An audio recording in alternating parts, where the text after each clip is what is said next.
I am 45 male and have a step kid, 15 female, with my wife. I can say that me and her parents' house are very different. I don't think that she shows any patience with them, and I don't like that.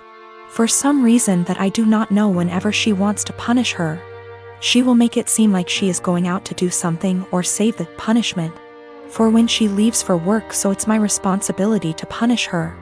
I really don't like the idea of punishing kids that aren't mine. Don't get me wrong, I've been in her life since she was 4 and I love her to death.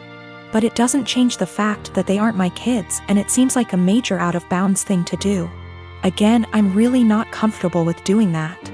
She is a good kid and is really responsible, but I feel like my wife's parenting has made her feel like she has to be perfect, or else she will get punished. I've never actually punished her.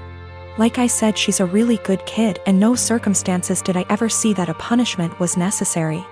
For some context, my wife's punishment is taking away all of her belongings. I mean everything, like she'll close all apps on her phone, can't watch TV, can't go out after school, can't call friends. And all this because she got a C on a test, she put an assignment in late, etc. I really hate this. Being so hard on her isn't reasonable. She rarely ever does anything wrong. I mean, last year she probably had 2 assignments turned in late throughout the whole year. These things don't need such harsh punishments, they just need to be left off with a warning. And when she tells me to punish her, that's all I do. I give her a warning and she does just fine after that. I think a warning is even a stretch. Accidents happen, and overworking a kid isn't going to end well. I just tell her that if she needs help with school, I'd be happy to help so these don't happen. She's come to me a few times for it, but other than that, she's smart, and most of these were just her being overworked with school. My wife never caught on to this until the other day when I was talking to he about her school, because her mom said she got a report from her teacher that she wasn't focusing. Again, I didn't punish her, I just asked why she wasn't, and she said she was just tired from school and sports. I said that's fine, and if it's too much she doesn't have to go to sports this week because it's not like it mandatory. My wife overheard because she came back inside when she forgot something. She was mad at me, saying that it doesn't teach them a valuable lesson. I said it's been working just fine and she's too hard on her. She did the whole "I'm just a stepdad" said her way is torturing her kid. She's not focusing in class because she's trying to please everyone and get an A. So she'll stay up all night and overwork herself to do so, but then she's to blame when that didn't go right. She's not speaking to me now. I believe it started when I was around 6 years old. My parents often had friends over in the house. I didn't know they were polyamorous OFC.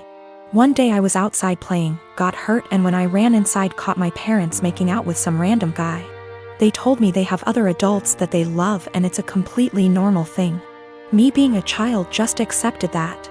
They gave up being secretive and their partners would constantly be around, even joining on outings. I remember that on my 10th birthday they invited 3 of their partners, one of who I'd never seen before.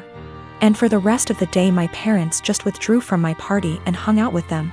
I never saw them doing anything explicit again, but they would kiss their partners, hug them, make flirty comments.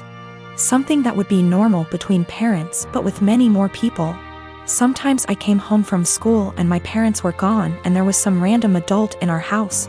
Some of them seemed surprised that my parents even had a child. I always hated it, but since my parents had told me this was normal, I assumed many adults probably did similar things and that it's just an adult thing all kids hate. Later they had less partners and eventually seemed to stop. Not that I'd know for sure. I moved out with 17. I didn't think about it anymore. A year ago I started therapy, other reasons. As usual, the topic of my upbringing came up and it brought back many feelings I wasn't aware of. I realized that although my parents were always good to me, I had never really felt close to any of them and still have a lot of resentment that they made me feel like I had to compete for my parents' attention with random strangers. A while ago, I visited them and they told me they are going to take part in a documentary about polyamorous families, and that the producers would like to include interviews with the children. So they would love if I could agree and tell everyone that polyamory doesn't mess kids up. All my resentment bubbled up and I said that I cannot agree because I would not be able to say anything positive. My parents looked shocked. I had never brought this up before, and asked why, and I unloaded all, that I always felt pushed aside. We barely had any family time without strangers intruding. It turned into an argument and I became loud and yelled that the truth is it did. Me up and they shouldn't have had a child. My mother cried and my father said I should probably leave. So I left and was shaken up for the rest of the week, but also felt regret because I've never made my mom cry before. Later my father sent me a message that was like, "We are sorry you feel that way. Can we have a calm discussion about this soon?" Even though I tried to, it's like I can't reply. This argument brought something very emotional up in me. It all began after the first month we started dating, and I don't know why I didn't end things right then and there. While I was taming a shower, he looked through all of the photos on my laptop and yelled at me cause I still had photos of me and my ex. I didn't even remember, cause I don't look at those photos and I guess I was too lazy to delete them. Also, I don't use that laptop so often since it's slow. So, yeah. I wasn't being sentimental. I've always been a nosy person and I admit I stalked his wall, his exes, even his parents, but it was all public info. I've been alone with his laptop / phone etc., but I've never ever even thought about reading his private conversations. I wouldn't do that to anyone. He doesn't care, though. He memorized my iPad password and he read everything, including some really private posts on Reddit. He yelled at me and broke up with me. He occasionally lurks in my Facebook account, because I'm dumb and I'm always like, no, he wouldn't do that again, but he always does. Today I was logged on our shared laptop and I saw in my FB app that there was some activity going on 40 minutes ago, while I was taking a shower. I looked the Chrome history, but he had deleted everything. I lost it and I started crying and he had the audacity to blame me for his trust issues and said that there is something I'm hiding, since I'm reacting this way. I tried to explain I have nothing to hide, but it's just horrible to feel uncomfortable at home. I can't even sleep properly anymore because I'm nervous if he'll decide to randomly read my messages. He scrolled maybe months of my FB searches, which is really embarrassing, and yelled at me again. He said I must be hiding something since I'm so upset. I don't hide anything, and I never gave him a reason not to trust me. Once he dumped me and I grabbed a beer with an old friend and he found out. Blamed me for cheating on him and even complained to my mother. I go to therapy every week, not only because of him, I have other issues.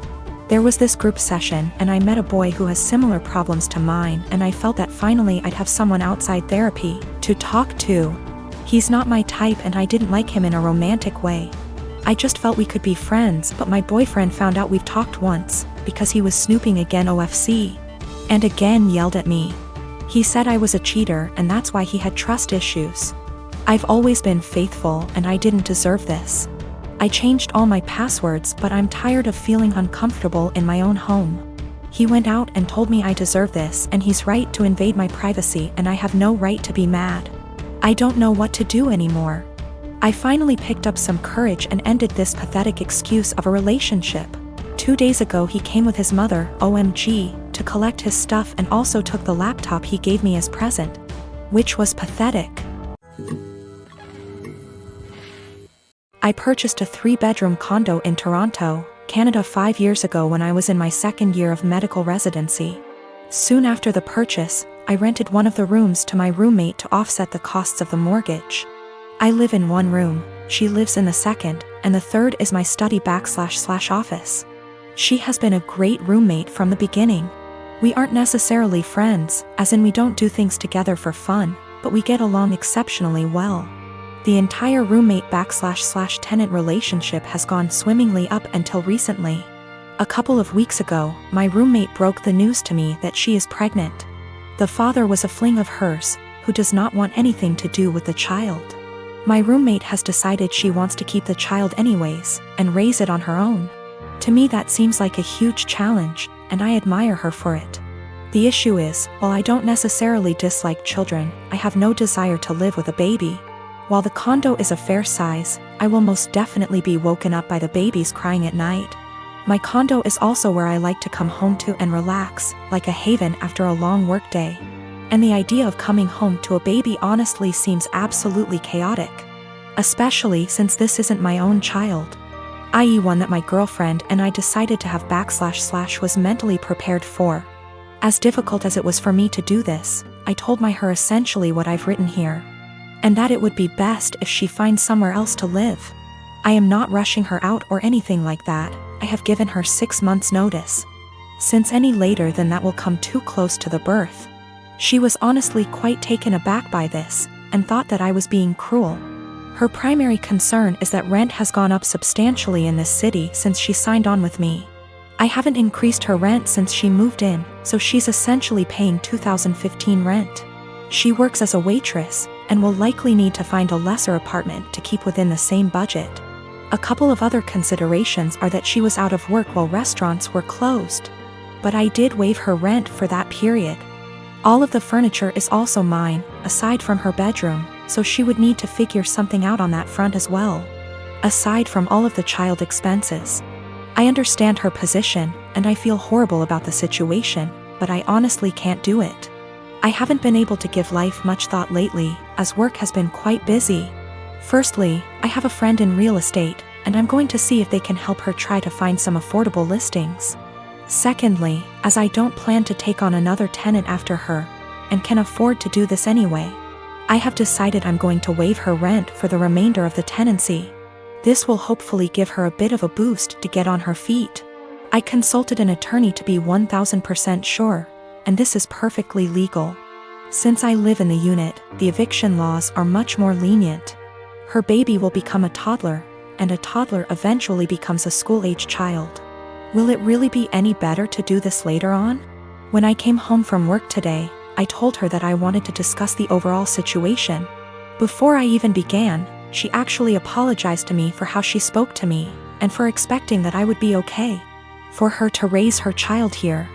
I told her that her apology is totally unnecessary, as her reaction was completely understandable considering the uncertainty of her future. I then told her that I would waive her rent for the REMA.